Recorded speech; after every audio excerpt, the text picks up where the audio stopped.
Binatikos ni dating Pangulong Rodrigo Duterte ang ginagawang hakbang ng kasalukuyang administrasyon para mapabilis ang pagsusulong ng charter change o pagbabago sa konstitusyon. Sa isinagawang prayer rally kagabi April 14 sa Tagum City, Davao del Norte, sinabi ng dating Pangulo na ang pagbabago sa saligang batas ng Pilipinas ay konektado sa term extension ng President at Vice President. Binasa pa at idiniin ni Duterte ang nakasulat sa saligang batas ng Pilipinas na 6 na taon lang ang panunungkulan ng Presidente at Vice-Presidente ng Pilipinas. Pagkatapos nito ay hindi na sila maaari pang magpa-re-elect o magpa-extend sa kaparehong posisyon. Kay tungod niingon ning konstitusyon, kani konstitusyon nga akong igunitan, diin napili si Presidente Marcos pagka iyang presidente, diri siya nadaog aning present constitution nga 6 years lang talaga siya. Hasta si Inday, muna karon law ay kaayo mong yun nga kaning usa ka tawo, usa ka administrasyon, maningkamot na pod usab sa konstitusyon para usbon tangtangon tong 6 ka tuig o guston dungagan kagidire 1 term 6 years only. Karon naghimo sila bag-ong konstitusyon mo nang gitawag og CHATCHA, constitutional change.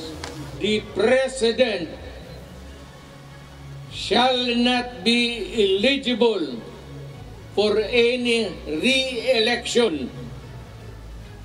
No persons who has succeeded him as Vice President and has served for such as more than 4 years.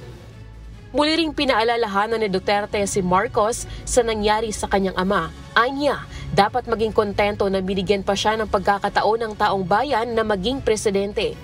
Mr. President, I hope that you'll be able to recall what happened to your father.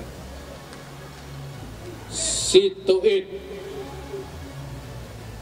Baka musunod kag sirte para sa imong amahan o imo ning funksyon. So, ayaw mong sugot. Mura nang ako mensahe. Ayaw mong sugot, anak. Kay, nga naman, angayan bang si Marcos magpadugay? Angayan ba si Marcos o natagaan pa na itong termino? Unsa may rason, unsa may iyang abilidad, Mr. President, be happy and finish your term for 6 years. Makontento ka na dyan at binigyan ka ng panahon ng Panginoong Diyos na kapagsilbi sa ating bayan as President. Despite or in spite of the fact ng history ninyo, pagbaba ng tatay mo, hindi maganda. And yet, ang Pilipino, binigyan kayo ng pagkaiintindi o gipasaylo. Ayon pa kay Duterte, pwede naman anya nilang palitan ng konstitusyon pero epektibo na sa susunod na administrasyon. Samantala, libo-libo mga supporters ni dating Pangulong Duterte mula sa Luzon, Visayas at Mindanao ang dumalo sa isinagawang hakbang ng maisog prayer rally sa Davao del Norte Sports Complex sa Tagum City kagabi.